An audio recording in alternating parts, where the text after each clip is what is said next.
Attention please. This upload is only for educational purpose. No intention to infringe copyrights. Learning English with subtitles. GPITRAL. GPITRAL. Definitely a must-see.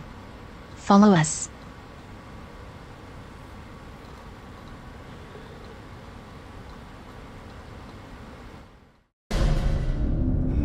You're about to witness reenactments of real encounters with terrifying monsters. A young mother caught in the clutches of a waterborne beast.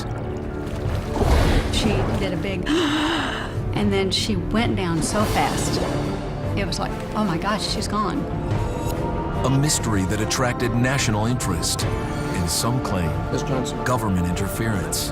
You'd think if something's grabbing people in the river, they'd want everybody to know about it. You need to forget this ever happened. But they said never repeat it.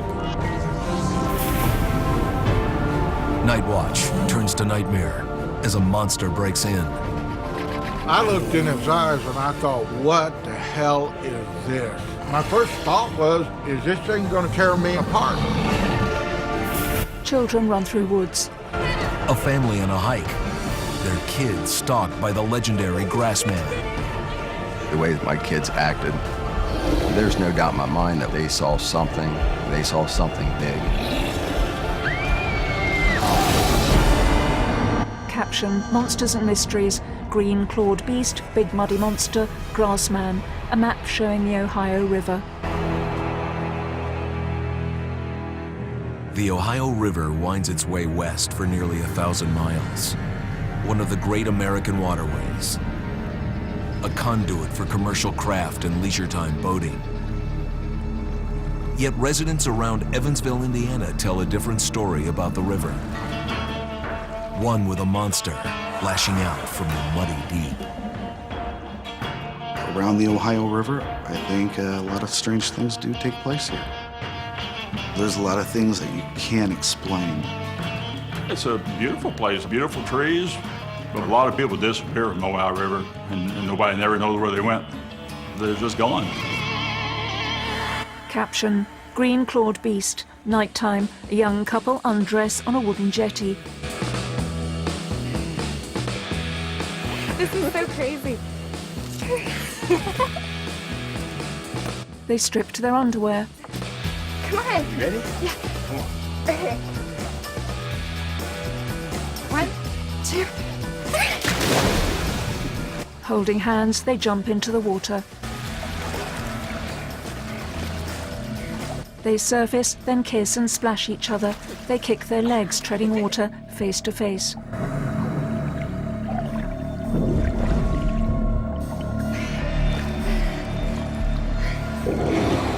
The girl suddenly looks down. Did you feel it? Something's in here. What? They look alarmed.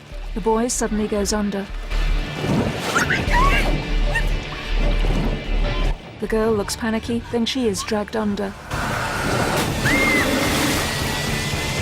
She struggles, then disappears. The water becomes calm. Daytime, a sign on the jetty, no swimming or diving. For Daryl and Darwin Johnson, the Ohio River is a place of fear. My mom made me promise her that I would never get into the river because of something that scared her so bad.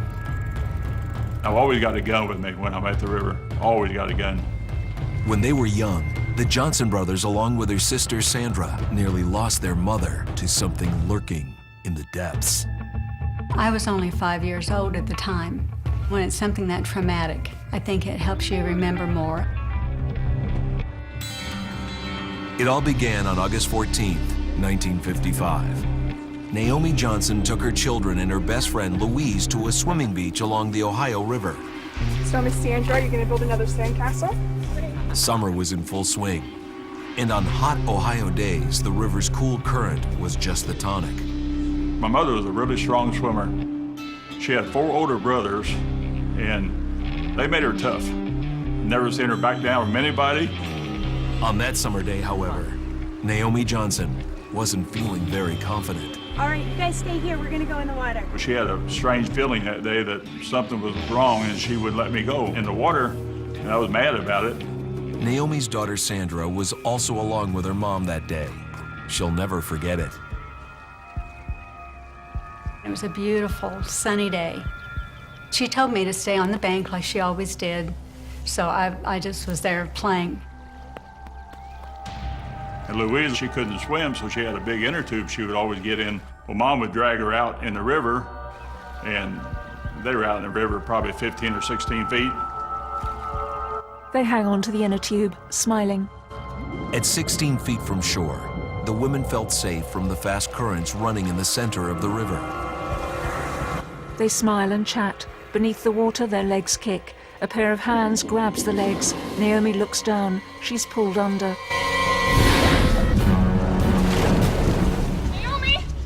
Naomi's daughter Sandra was playing on the beach when she got the first sign of trouble. I heard Louise screaming and hitting the water, and I looked up, and Mom wasn't there. Somebody help! When she jerked out of the water, she did a big and then she went down so fast. It was like, oh my God, she's gone. Oh, I was horrified. Something grabbed her by the leg. Naomi, somebody help! Louise was hitting the water and kicking and screaming at the top of her lungs. Oh my God. Look around that water to try to see if I could see Mom, and she wasn't there. It was awful. For minutes on end, Naomi Johnson was in a death struggle with an underwater beast. Please, Naomi. My mother fought her way back to the surface, and she said, something's got a hold of me. And it yanked her down again. Again and again, Naomi was dragged below. She might never have been seen again if Louise hadn't paddled her inner tube directly over the spot. Louise was trying to scare the thing away and to let her go. Naomi struggles underwater, then surfaces again by Louise. When Naomi resurfaced, she made one last desperate reach. And that's when the creature turned her loose. Oh my God. We gotta get back to shore. Though Naomi had narrowly escaped drowning, she courageously turned to helping her friend, Louise. Did you see it? Mom towed her back in with her. She grabbed Louise's inner tube and they swam to the bank and got out of the water. Naomi's legs are bleeding. While Naomi had escaped with her life, her body was bruised, her legs clawed and bleeding. She could barely get out of the water. Someone had called an ambulance. Right away, they looked at her leg, and they seen pretty big scratches. You're pretty torn up, lady. Something got you good. 3 scratches, like 3 claws. And it went from her knee close to her ankle. I looked at her legs, and she had marks, blue marks, and it swirled down both legs. The man who drove the ambulance, he had some rubbing alcohol, and he was trying to get the blue marks off of her legs. And it was dyed on. I mean, the dirt and the stuff came off, but those marks didn't. And I remember her saying that it was burning her because of the scratches. He tried all kinds of stuff trying to get the color off the leg, but it just stayed on. And when they took samples of this mud and they sent it to Pennsylvania to a university, and this university came back and told the Johnsons that this mud, this blue mud, comes from the deepest of rivers. It actually comes from caves. The government sent down 2 divers, and they went and investigated in the same area, and told Mom that it had to be something that lived there because the blue mud is in the lowest of the caves in the river underneath. And they didn't want to try to dive and go that far down, something with the current being really strong down there. It makes you wonder if maybe there's not caves in the Ohio River that might have some type of an aquatic cryptid creature living in it. The attack drew headlines and national interest, and adding to the mystery rumors of the U.S. government secretly involved in the case. Ms. Johnson, I'm from the Air Force. A man came to our house, and he said he was an Air Force colonel. The big question is, why would the Air Force have any interest whatsoever in Naomi Johnson's story? Ms. Johnson, it's over. You can never repeat this story to anyone. Naomi looks alarmed. A map of Indiana.